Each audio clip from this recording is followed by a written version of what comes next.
विवेकानंद नाम ही काफी है।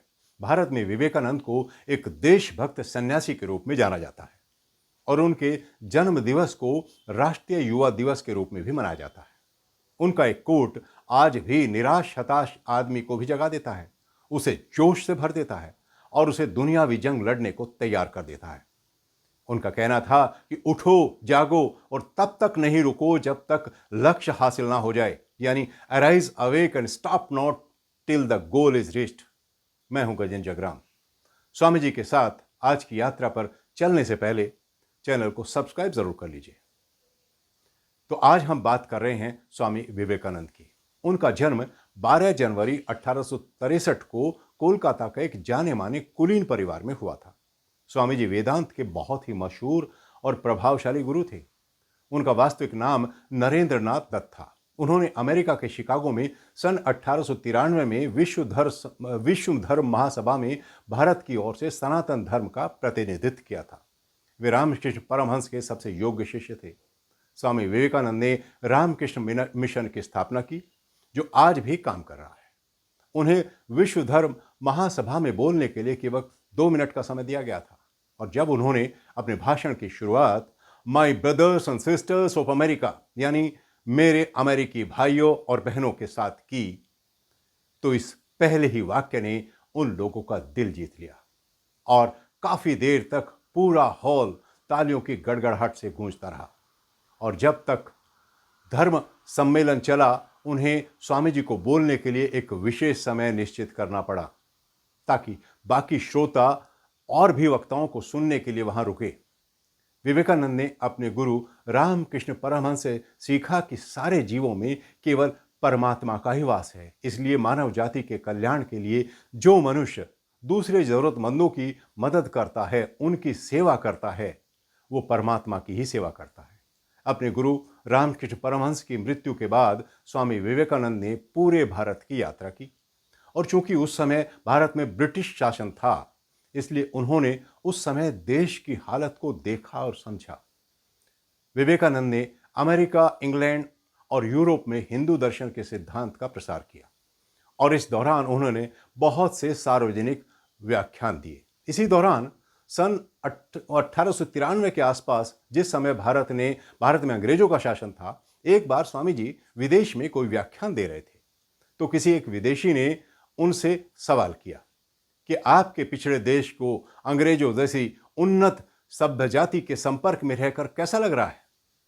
इस सवाल का जवाब स्वामी विवेकानंद ने कुछ इस तरह से दिया कि वहां उपस्थित सभी लोग सन्न रह गए। स्वामी जी बोले, आप उन्हीं अंग्रेजों की बात कर रहे हैं जो अभी बस कुछ वर्ष पहले, 400 साल पहले भी नहीं हुए, जब अंग्रेज पूरी तरह से असभ्य, बर्बर थे, क्रूअल थे, एकदम क्रूर, निष्ठुर यानी रूथलेस। उनकी महिलाओं की चोलियों पर कीड़े रेंगा करते थे, वे नहाते तक नहीं थे। अपने शरीर से आती बदबू को दूर करने के लिए वे अपने शरीर को सुगंधित तरल यानी परफ्यूम छिड़क कर रखा करते थे। अब भी वे अपनी बर्बरता को ज्यादा भूले नहीं हैं, उससे पूरी तरह से मुक्त नहीं हुए हैं। और आप पूछ रहे हैं कि उनके संपर्क में रहकर हजारों वर्षों की सुसंस्कृति में रची बसी हिंदुओं जैसी जाति को कैसा लगेगा।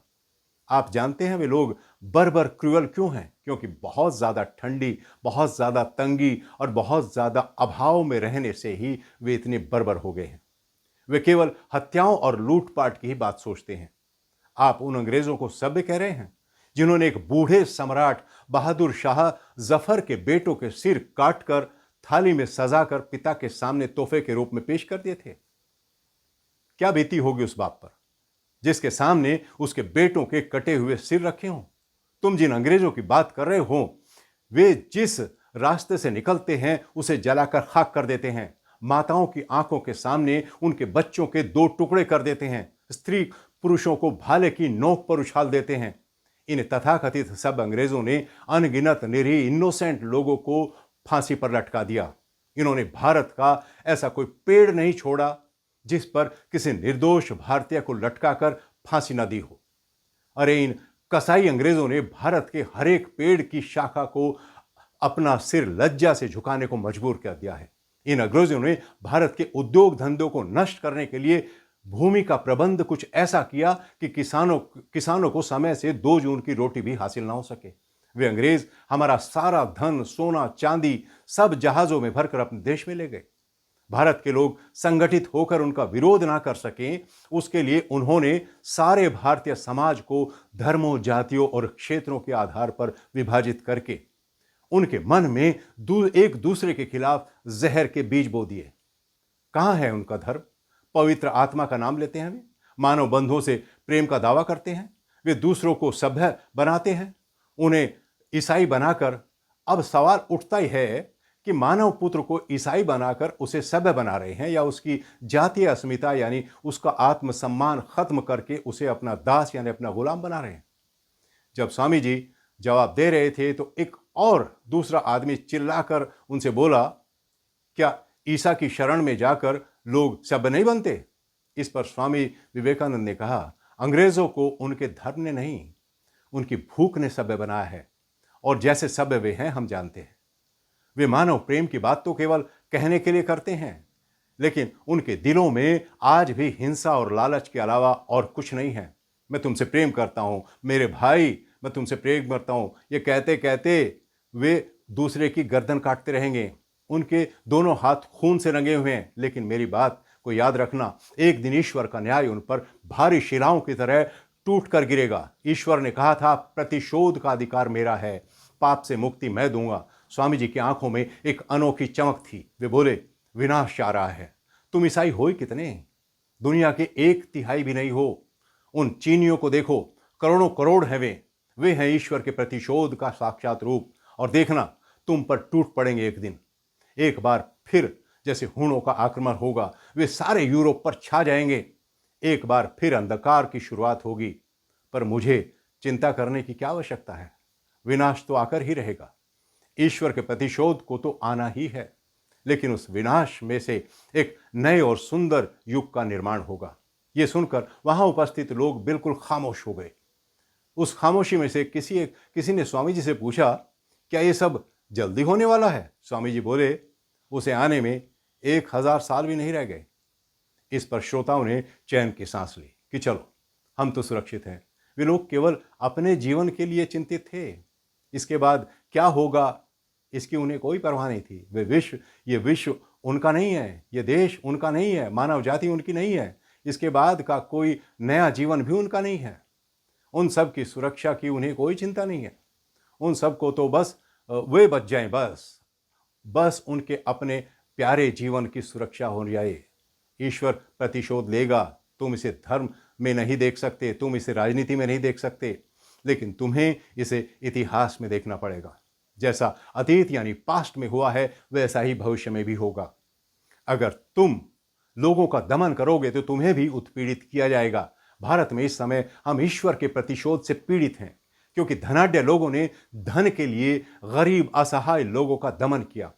उन्हें उनकी दर्द भरी असहाय पुकार नहीं सुनी।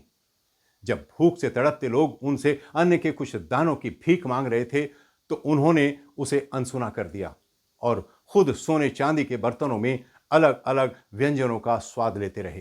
परिणाम क्या हुआ? मुसलमान उन पर टूट पड़े, हत्याएं, नरसंहार। वे उन्हें पैरों तले रोनते रहे। वे भारत पर छा गए। शताब्दियों तक भारत पराजित हुआ। एक के बाद एक जातियां आती रही और भारत का विनाश करती रही। और अंत में अब आए हैं अंग्रेज, सबसे गिरे हुए, सबसे क्रूर, सबसे बर्बर।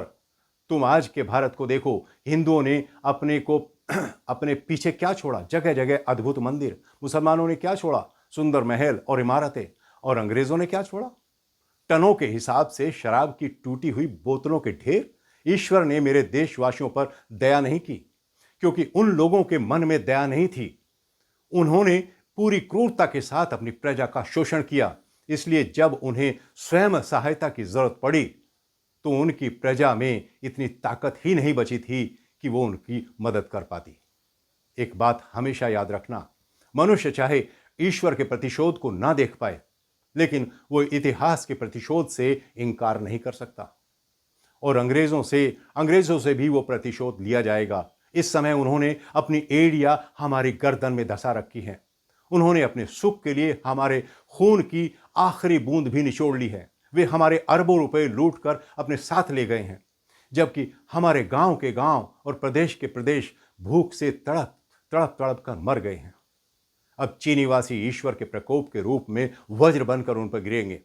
अगर आज चीनी उठे और अंग्रेजों को बुहार कर समुद्र में फेंक दे तो अंग्रेज इसी लायक हैं, तो न्याय ही होगा ये। इसका सीधा मतलब है कि हमारे संत स्थितियों को देखकर भविष्य में झांक लेते हैं और लोगों को आपदा से बचने के लिए जागरूक भी करते रहते हैं। आज बस इतना ही। अपने कमेंट्स लिखकर मुझे अपनी राय जरूर दीजिए। आप लोगों से फिर भेंट होगी। नमस्कार।